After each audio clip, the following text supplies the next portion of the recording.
Professor Haragopal గారు, 20 ఏళ్ళు ఎందుకు పట్టింది సుప్రీంకోర్టుకి దీని మీద నిర్ణయం వెలువరించడానికి? ఎందుకంటే 2004లో ఈవి చిన్నయ్య వర్సెస్ స్టేట్ ఆఫ్ ఏపీలో చంద్రబాబు నాయుడు గారి ప్రభుత్వం చేసినటువంటి చట్టాన్ని చెల్లదు అని చెప్పి ఆనాడు తీర్పు చెప్పింది.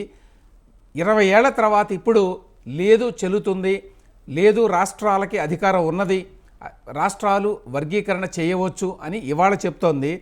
20 సంవత్సరాలు పడ్డానికి కారణం ఏమై ఉంటుందంటారు?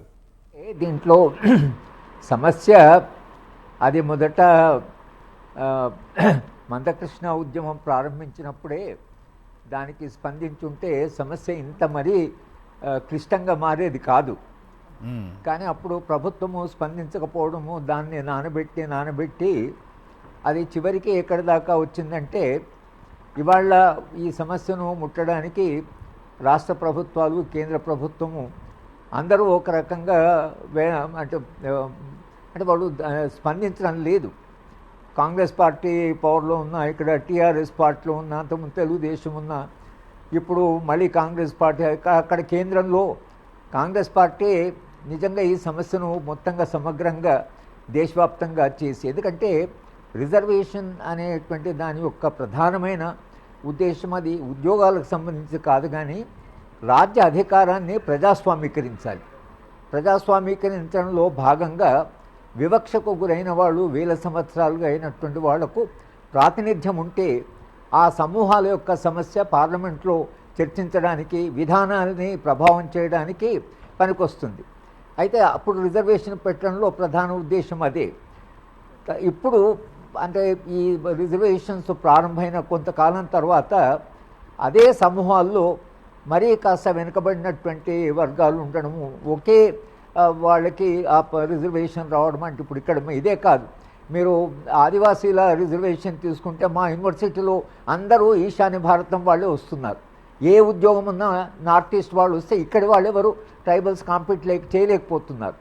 కనుక ఇక్కడ ఈ రెండో వర్గాలు, తర్వాత మందకృష్ణ దాంట్లో ఆయన మాదిగలు మిగతా వర్గాలను కూడా అన్నాడు, ఇంకా అంతకంటే కూడా ఉన్న వర్గాలనే అన్నాడు.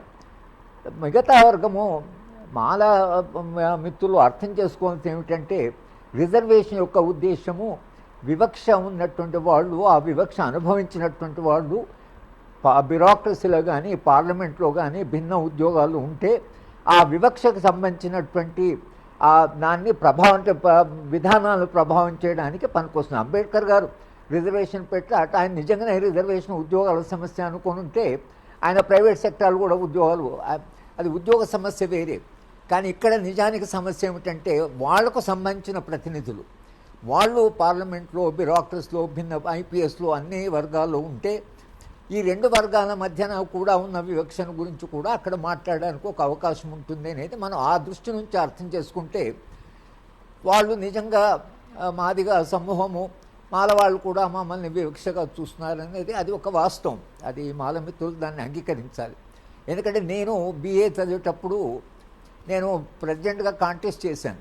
ప్రెసిడెంట్గా కాలేజ్ చేస్తే నేను ఎస్సీ హాస్టల్కి వెళ్ళాను క్యాంపెయిన్ చేయడానికి.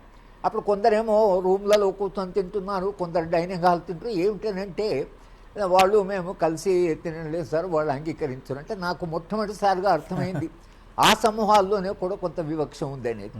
కనుక ఆ వివక్ష ఉంది కాబట్టి ఆ వివక్ష విధానాల్లో ఒకవేళ మనం ఏదైనా ఒక బెనిఫిట్ ఇస్తుంటే, ఒక పాలసీ నిర్ణయం చేస్తుంటే, అప్పుడు మరీ వివక్ష కూరైనటువంటి వాళ్ళకు ఇంకా కొంత న్యాయం జరగాలి అనేటువంటి దృక్పథంతో మనం చూస్తే అప్పుడు మాలమిత్రులు దీన్ని ఇంత మిస్అండర్స్టాండ్ చేసుకోండి.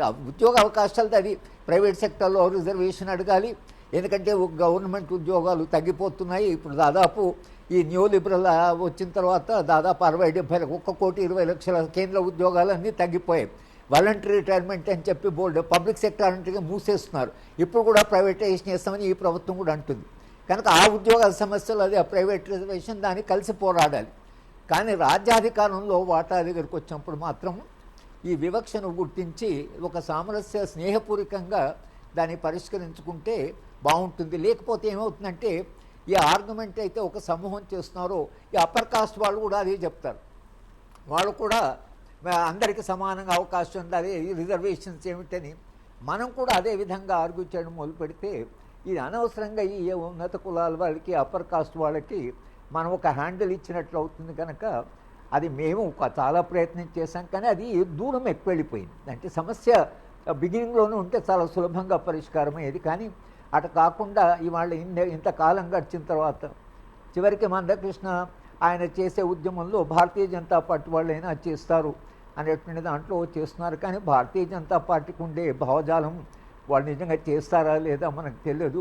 అది నేను మందకృష్ణతో చర్చించలేదు, కానీ వాళ్ళైనా చేసేట్లుగా ఇద్దరు కలిసి రెండు పనులు చేయాలి. ఒకటి వివక్ష ఎక్కువ జరిగిన వాళ్ళకు అవకాశాలు ఎక్కువ ఇవ్వండి, రెండవది ప్రైవేట్ సెక్టార్లో మాకు రిజర్వేషన్స్ ఇవ్వండి అని ఇద్దరు కలిసి పోరాడాలి. దీనికి మాత్రము ఆ వివక్షను గుర్తించేస్తే బహుశా ఏదన్నా దానికి పరిష్కార మార్గం ఉంది. రాజకీయాలేమో ఈ ఇద్దరు డివైడ్ అంటేనే బాగుంటుంది అనుకుంటున్నారు, ఎందుకంటే కలిసి వాళ్ళు 16-17% ఉన్నారు, కలిసి ఓట్లు వేశారనుకోండి, ఎవరికి ఓట్లు వేస్తే వాళ్ళు గెలుస్తారు.